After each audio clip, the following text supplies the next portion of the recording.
Hello everyone, I hope you're all having a lovely weekend. We've got 3 things to get through today. So number 1, I know what you're all thinking.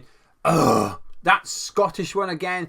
Where is Gonzo? Do not worry, Gonzo will be back on your screens tomorrow. But for today, you are stuck with me. Well, actually you're not. You're not stuck with me. From here on in, it's a choice. I accept. I've lured you in. I've clickbaited you a little bit. It's on the forum channel. It's got the normal thumbnail. You'd be quite right clicking on this, expecting to see Gonzo and being disappointed. But he will be back tomorrow.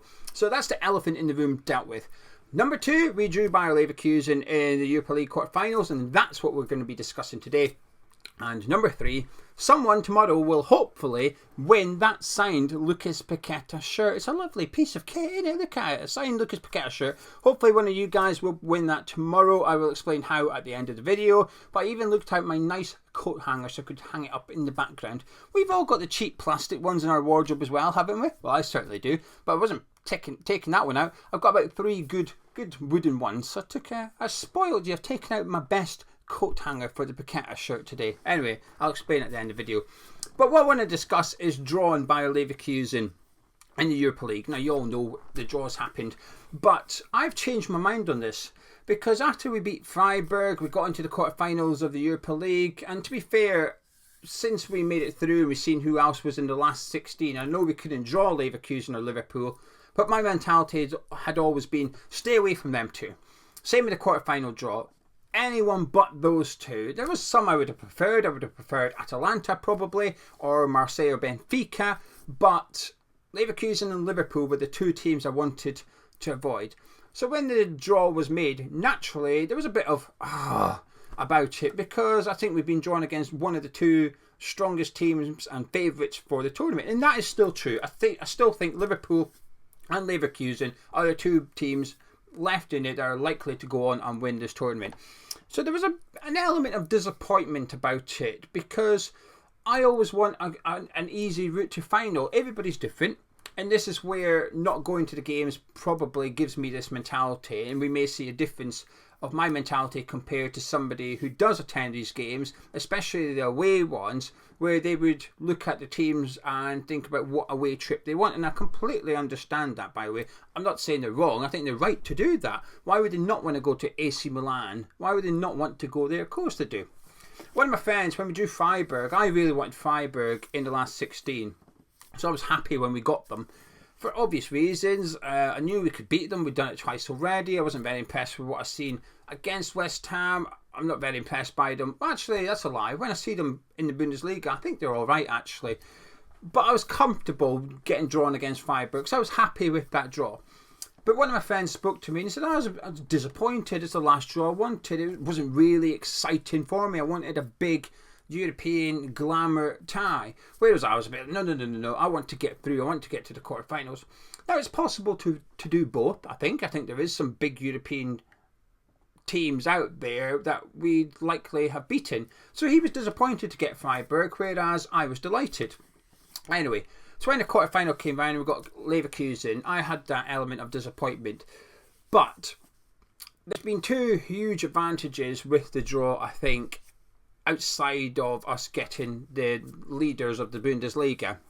And that is being drawn at home in the second leg for the quarterfinals, and if we make it through the semi-finals as well. That is a huge advantage, because we've been to games, we've been to ties in the last couple of seasons where you don't know. You do not know if you're through or not. After the game at the London Stadium, the final whistle goes, you could win that match, but because it's only the first leg, you don't know if you're through. So you can celebrate winning the game, but that's all you can celebrate. Whereas if the second leg's at home and you win and you're through, you can celebrate winning the match, but you also celebrate getting into the next round, because ultimately that's the main thing. That's what you want to be celebrating. So it's quite the celebrations, I think, are capped if you're at home in the first leg. And not to say, that's without even talking about the advantage the crowd gives you at the London Stadium.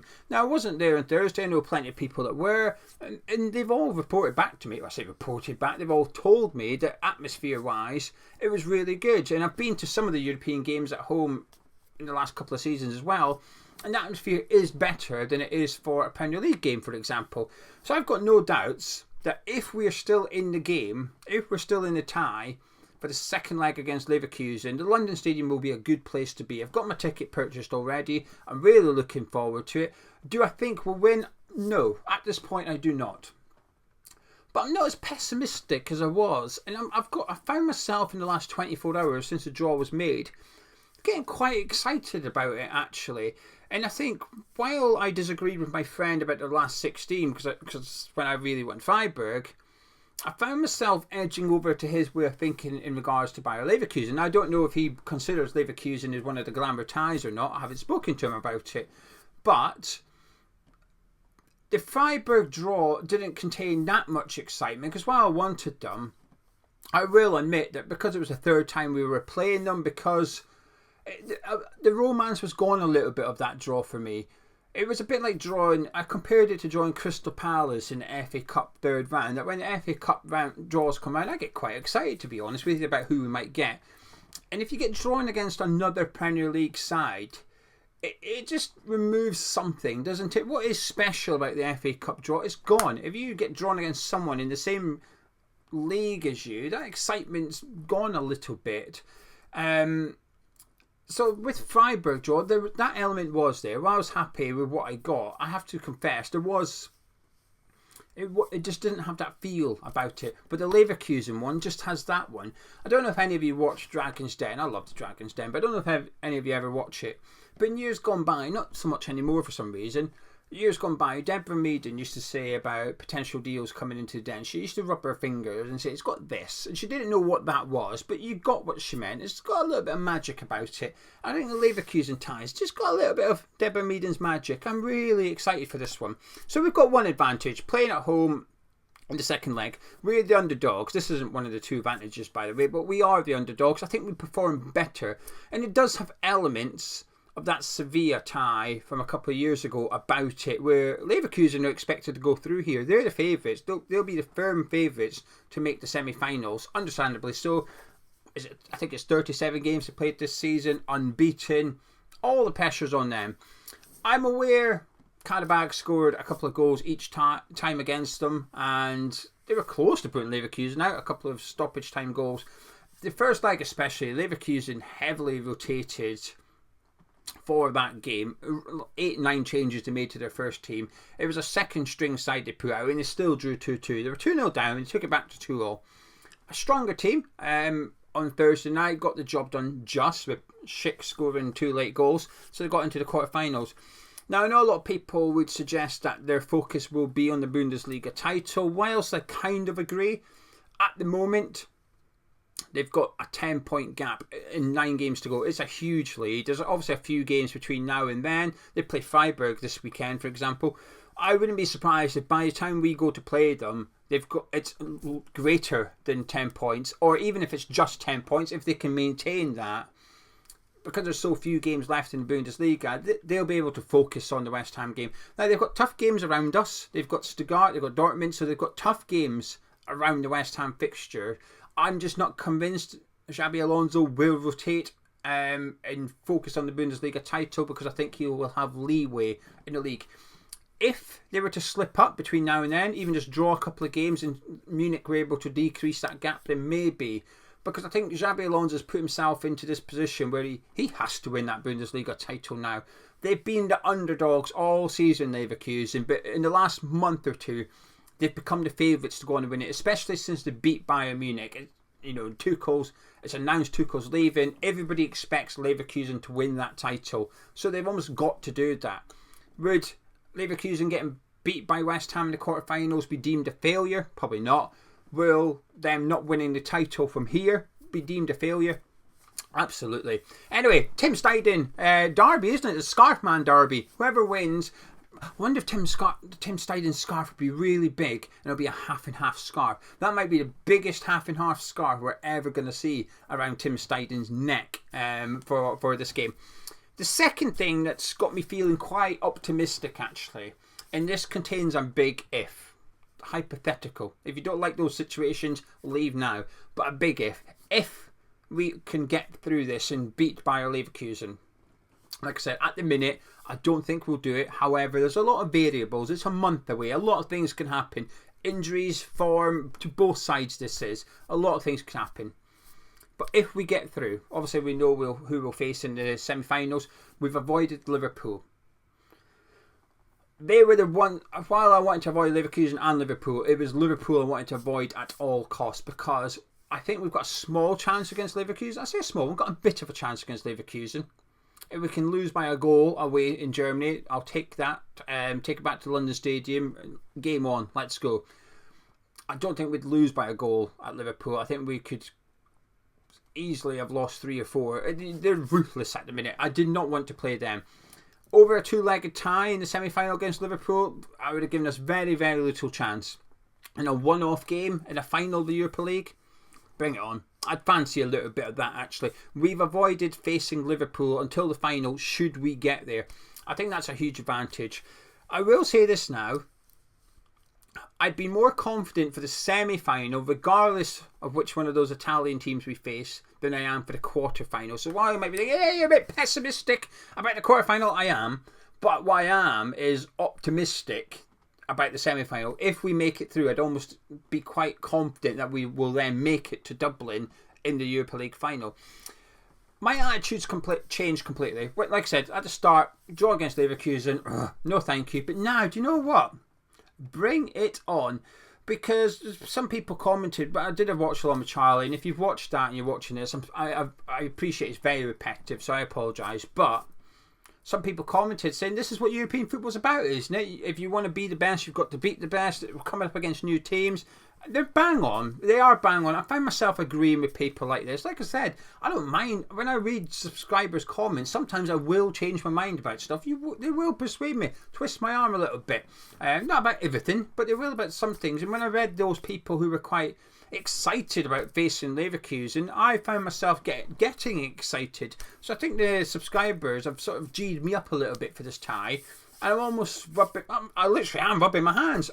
Excited about facing Bayer Leverkusen. Get me to the London Stadium on the 11th of April. Bring it on. I just pray the tie's not over, that we don't lose 2 or 3-0 in Germany. I might be getting a bit carried away and deluded and appreciate it, but you know what? I don't care. I love European football at West Ham. I love being able to dream of winning more trophies and beating Bayer Leverkusen, making it to Dublin for the Europa League final. I like getting my hopes up and I like dreaming, because I just think you cannot get excited about the prospect of winning a trophy, regardless of how unrealistic it is. So almost, what's the point to some extent? We all want different things out of football. And I want to enjoy it, what I see, but what I also want from football is I want emotion. I want to get dragged in emotionally. I want to be able to have hopes and dreams, and I do hope we can beat Bayer Leverkusen. I dream we can beat Bayer Leverkusen, get through the semis and get to the final. Do I think we'll win the Europa League? No, I do not. Can we win it? Yes, we can. The probability might be really small, but you know what? We're in the last 8 of a European competition for the 3rd season in a row. It's a fantastic achievement by everybody at the football club. I am buzzing for Bayer Leverkusen on the 11th of April. The 18th of April, it's at London Stadium, isn't it? Apologies, forgot about that. Forgot about that part. We are away for the first one. The 18th of April. Bring it on. I'm excited. Anyway, that's point 2 over and done with. We're going to discuss point 3, which is that. If you don't want to hear me promote Patreon, now's time for you to go. But before you do, please do drop a like on the video. Subscribe if you're new to this channel. Like I said, Gonzo will catch up with you. Tomorrow we face Aston Villa, big game. I've done the preview with Charlie, and I did an opposition fan view with Luke from Up the Villa podcast. Thoroughly enjoyed speaking to him. It's gone down quite well with those who have tuned in. So those videos are available over on the other channel, links in the description below. But you're going to disappear now. Ta-ra, thank you very much, and Gonzo will catch you tomorrow. But for those of you nosy buggers that are sticking around thinking, I fancy a bit of that. By the way, shirt does not come with coat hanger. I've only got like 3 of those good wooden ones. I'm keeping it. You're not getting a cheap plastic one either. There's no coat hangers involved. Shirt only. But if you do wish to win that Lucas Paqueta shirt, if you're a current patron, you need to log in now and get your entry into the prediction competition. If you're not a patron, you will need to join up. It's from £3.60 per month. We've got 3 different tiers. In return for your subscription, you get additional videos. So on Monday morning, myself and Gonzo will be doing our player ratings from the Aston Villa game. On the 19th of April, we'll be doing our player ratings for the Bayer Leverkusen game, hopefully celebrating us qualifying for the semi-finals. We've got, like I said, lots of video content over there, including a non-football series, which we call Naked. The patrons picked it. Don't blame me and Gonzo. The patrons chose it, where we discuss life. We're more often than not moaning about stuff, but we discuss life. But as well as additional video content, you get entry into our prediction competition, which is how you win this shirt. You give us a score, and you give us the first goal scorer of the game. All correct entries go into a bowl. Pick one overall winner, and the overall winner this weekend will win that shirt. If you subscribe to the supporter tier, you'll win the Lucas Paqueta shirt. If you're a mild addict, you'll win the shirt plus one of a signed Tony Gale book or a signed Julian Dix print. You choose which one. And if you're an addict, you win all 3 items, 3 signed items if you're an addict, and you can correctly predict the score and the goal scorer. So, there you go. Patreon.com/HammersChat. That's how you can join up. I've left it to the end of the video because I realise I've gone on about it quite a lot this week, and I almost feel guilty promoting Patreon, but it's crucial to us doing this as our job. Again, not everyone agrees with it. Us doing it as our job, that's okay. That's your opinion. I get it. But for those who wish to support the channel, please go head over to Patreon, because without Patreon, we wouldn't be able to create this much content. It's as simple as that, really. We have 3 income streams: Patreon, brand deals, and adverts that you put up with on YouTube. If you took one of them away, we wouldn't be able to do this as a job. It's as simple as that. So there you go. Thank you very much for putting up with me over here on the forum channel. You made it to the end. Fucking... I got this far in. How long? 60 minutes, and I'm leaving it in, right? If you made it to the end, well done. Please do drop a like on it. Subscribe to the forum channel. I will catch up with you tomorrow for the Aston Villa game. I'll see you then.